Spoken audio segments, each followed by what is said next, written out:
It doesn't even really feel haunted to me. One night, someone slept in the bed in here and ate all the cake. Yeah. This to me was wonderful. If you're getting aggressive with your partner, you go in the punishment corner. I want to protect my curiosity, my freedom, my exuberant energy. That's what I want to protect. It's always going to go weird if I'm involved. And quite often if I am too. Hi, welcome to the Funky People podcast. I'm Scott McDonald, and today I'm here with Sherry in the Shotel, where you can stay, you can have Sherapy, and you can even buy Sherry pee. That's right. My goodness. Sherry pee-pee, Sherry saliva, Sherry tampon, Sherry used nails. And the tampons also used, or? Yes. Yeah, wow. Yes. I'm doing this new menstrual blood art that are, kind of printed on these beautiful old textiles to kind of go with the Viennese aesthetic. Yeah? Yeah. I've never seen menstrual blood really? art before. No, never. I bet somebody else does it. Yeah, I bet it's not just me. There's nothing new under the sun. I don't think so. Yeah, fantastic. So you're not Austrian, obviously. No, born and raised Murfreesboro, North Carolina. Wow, how did you end up in Vienna? I was invited by a dear friend who is familiar with this venue, and I've worked with her many times in the past, and she is friends with one of the directors, and they invited me. Okay, superb. Yeah. So we're here in the Funkhaus in German, but the Funkhaus, it's a funky name. It is. It doesn't even really feel haunted to me. Okay. It does not. Wow, yeah. I haven't been here enough to figure that one out yet. But I've only been on the third floor. So maybe the fourth floor is a little, it has a different feeling. Yeah. Because I've been up there to do laundry and to take a shower. Right, okay. And also there's some of the corridors with the ateliers that are a little iffy. Yeah, really? I'm going to try to take a look at the tunnels before I leave. Yeah, you definitely I want to should. do a photo shoot in them.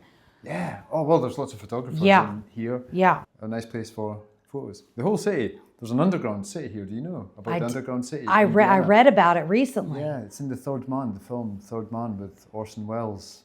Great film, Okay, great movie. I'm going to watch that tonight. Yeah, great movie. Why do they have an underground city? Yeah, I don't know. I bet it's having to do with the Nazis. This is incredible. So much history in I'm this. going to look it up. So much history. In this wonderful city. I love it. Yeah, me too. I love to feel like, I am connected to these people that were living so long ago and living a very specific lifestyle. Because, in America, everything is new. Yeah. You don't really feel history. You don't feel that people have been living on this land for so long. Yeah. Everything feels quite blank. Yeah. You know? I know what you mean, yeah. Even in the Appalachian Mountains, I go hiking with my girlfriends out there. Sometimes we'll go to the local animal shelter and take them on walks through the Appalachian forest. And you really don't feel the history and the intense connection to your ancestors that you feel here. Yeah. Yeah, you really can't miss it here. You can see it and you can feel it everywhere. Incredible. And so you're alone here, you're saying, staying. One night, someone slept in the bed in here and ate all the cake I had. I had a cake for a show, and I loved this. Yeah. This to me was wonderful. Eat the cake, sleep in the bed. They didn't mess anything up. Yeah. They didn't steal anything. This I love. A bit like a bit of a Goldilocks style story. I just see that. Yeah, this is a picture that my son and I are working on. It's a mixture of me, Sherry, and oh my God, Kiromi, the Hello Kitty. It's a Hello Kitty character. Okay, I don't know. Work in progress. So don't really look at it too much. It's a work in progress. Sorry, I'll look away. So you're staying in the Shotel yourself. Well, I don't stay here, but I stay down the hall. Okay. Yes. Yeah. And is the Shotel, is it open to the general public? So you have to actually make an appointment. You can contact me through my phone number. I also have an Austrian number. I have a WhatsApp American number, and I have an Instagram. Okay. You can also go to my website. I have an email, and you can just write me and say, hey, I want to stay in your hotel room for 2 nights. I want a breakfast in bed. I want a couples therapy. I want to do a nature walk with you, various treatments that I offer. I'm about to go back to New York City, so I will offer Zoom sessions in this room so you can come be in the room and talk to me while I'm in New York City, Okay, which is kind of cool and kind of fun. That is kind of cool. Yeah. Yeah. So we're still in real connection in your space, but you're not here. That's right. That's also new. I've never heard of that before. Yeah. Wicked. Yeah, I love it. So is there any difference between Sherapy and therapy? Well, many people that I have come in contact with that I would say are quite qualified to comment call what I do active therapy. So I try to move rather quickly. Yeah. I try to really pinpoint your issue or issues fairly fast. I try to really look at kinesthetics. So I've studied a lot of kinesthetics, which means what is your body doing when I ask you certain questions? This is what I pay most attention to. Okay. Yeah. Which then leads me to what is this person avoiding? Yeah. And then let's get to that. Because you had something happen when you were 6. It was traumatic, and you are essentially, you don't want to deal with that pain because it is painful to deal with that pain. So as a human being, we shove it away. We do everything that we can to ignore it, not deal with it, not look at it. That's essentially human nature. My job is to say, oh, wait, this. And you go, oh, I never thought about that. I think subconsciously you probably have. Yeah. But your subconscious wouldn't allow you to directly, deal with it head on. Yeah. So that's my job. Okay. So really go. So deep it and is go different quick. than therapy. It's quick. I try to be, I would say, somewhat aggressive. I use a lot of different tactics. I use drumming. I use music. I use voice. I use sometimes physical movement to do all different things. It depends on the person. The person depends on the session I give them. Yeah. Yeah. I remember on Friday, I had a 1-hour session booked and it turned into a 2-hour session, and we moved quickly. We got quite deep. There was questions we brought up that I knew they were there hiding somewhere. And it was interesting. It was good. And you, I feel, were pretty willing to address things and to look at things with curiosity. And you have to sometimes be careful because people are not always ready. Yeah. Yeah. And it's intense. I mean, I have people that need a certain amount of aftercare after a session. And very often I have a staff with me and we will do some sort of aftercare. I didn't bring anybody on this trip, so I keep that in mind when I'm doing sessions. Yeah. I don't have aftercare right now. So, I'm maybe not gonna jump in head first, or I'm gonna be a little bit more careful how I approach this or how I end this session or how deep I force us to go. Yeah, I certainly felt very safe in Good. this space. Yeah, I'm glad. I certainly did. But like you say, the 47-year-old Scott is very different from the 27-year-old Scott.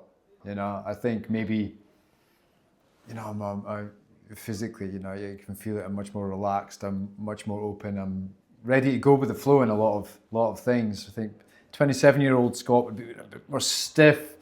Could have been, ask certain questions, and it's maybe almost like hitting an eggshell with a hammer. Yes. Perhaps. Yes. Yeah. Yes. Yeah. Well, you also have children. So having children, I think inherently helps you become more curious, more flexible, more, just less guarded. Yeah. I think You have to be more malleable when you have children. I think it's a real challenge to let your children know that you are having struggles without putting those struggles on them, because it is very, I would say, good parenting to show them how to overcome difficulties. I mean, don't they say one of the best things a parent can do is to go to their kid afterwards and say, you know what, I didn't deal with that in the best way, and I am sorry, and I'm going to try something else the next time. This is incredible parenting, because what are you teaching? You're teaching that you too have difficulties, that you can reflect and go to them and in some sense apologize. So what does that teach them? That teaches them to reflect, to go to their friend, their colleague, their teacher, their parent, and apologize. And this is great parenting. That's the thing about kids that's really tricky, that people forget, especially with their parents. Unfortunately, I've had a lot of experience in courtrooms because I used to be a social worker who worked with the children of divorce. That was one of my first kind of jobs in the social work industry.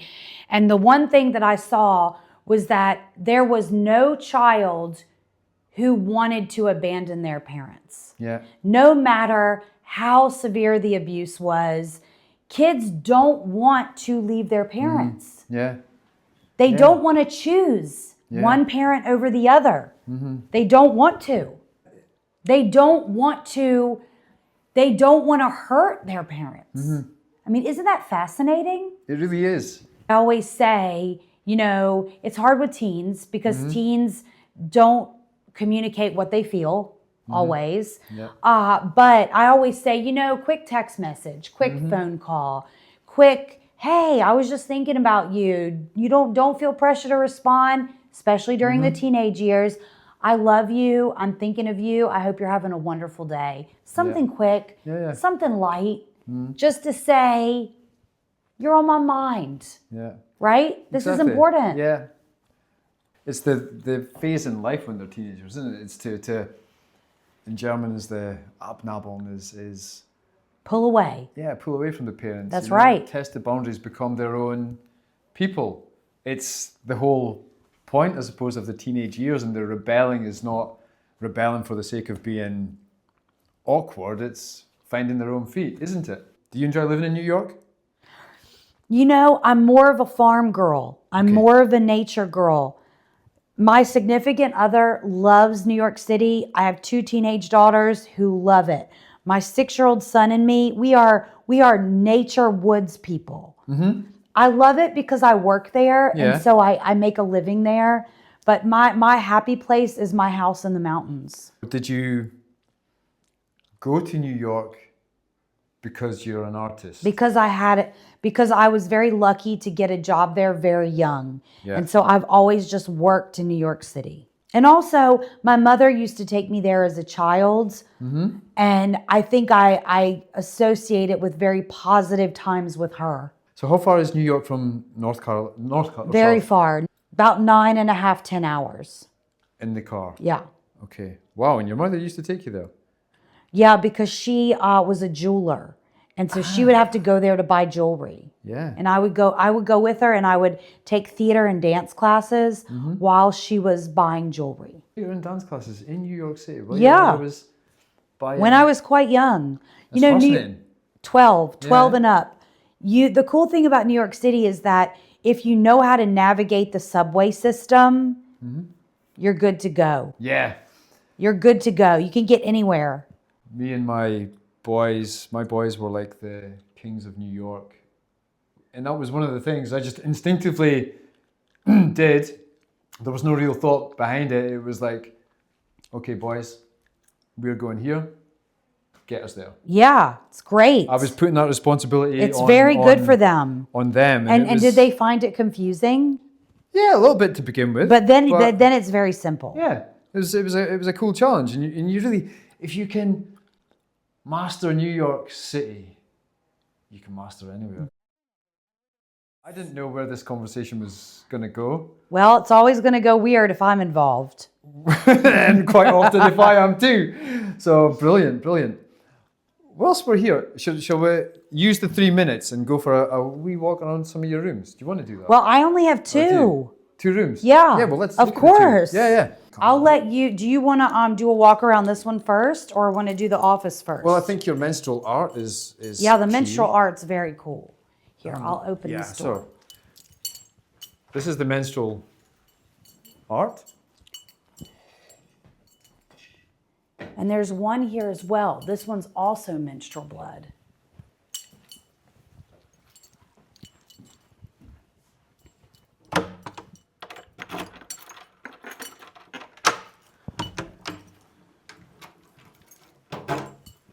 This is my office.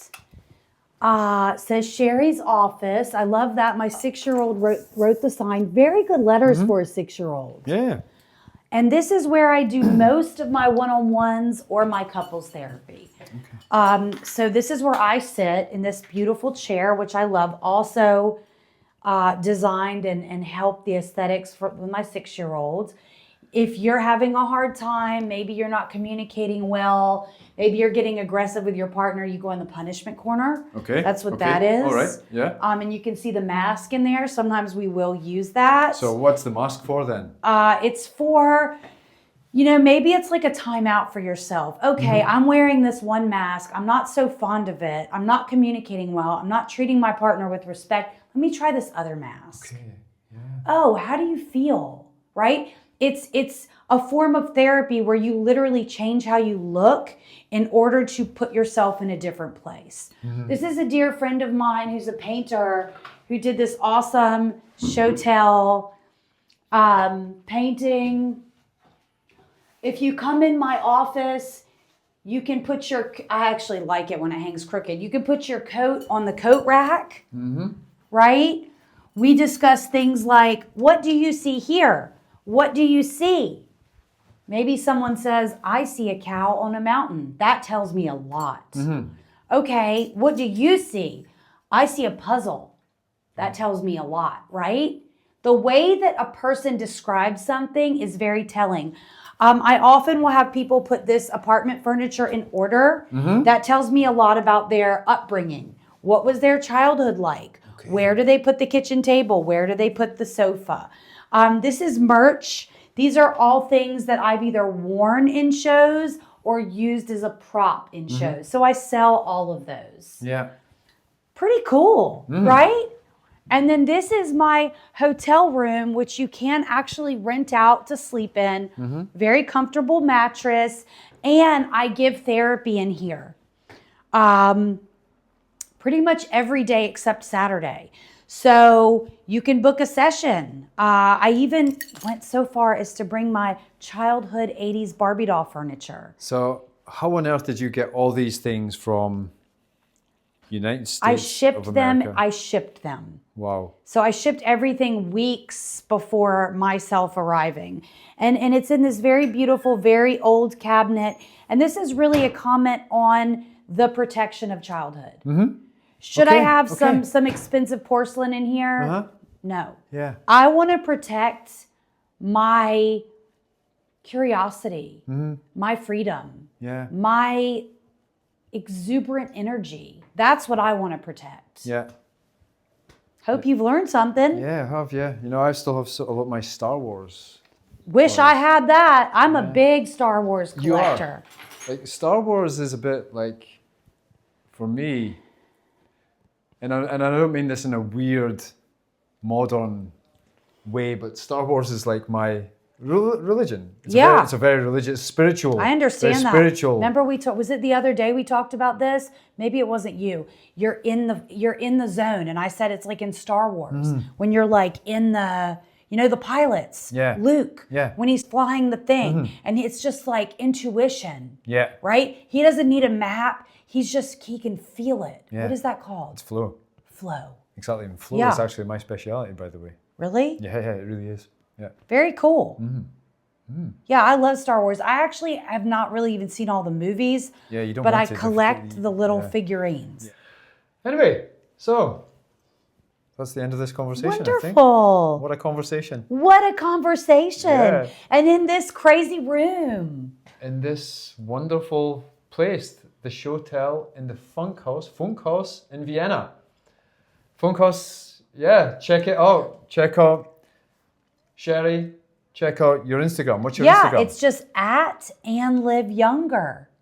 ANNLIVYOUNGER. Easy peasy. Easy. Okay, we'll link that too. So thanks very much for watching, listening, and we hope you enjoyed this very fascinating, interesting conversation. Thank you. Bye-bye. Thanks. Bye-bye. Until next time, stay funky.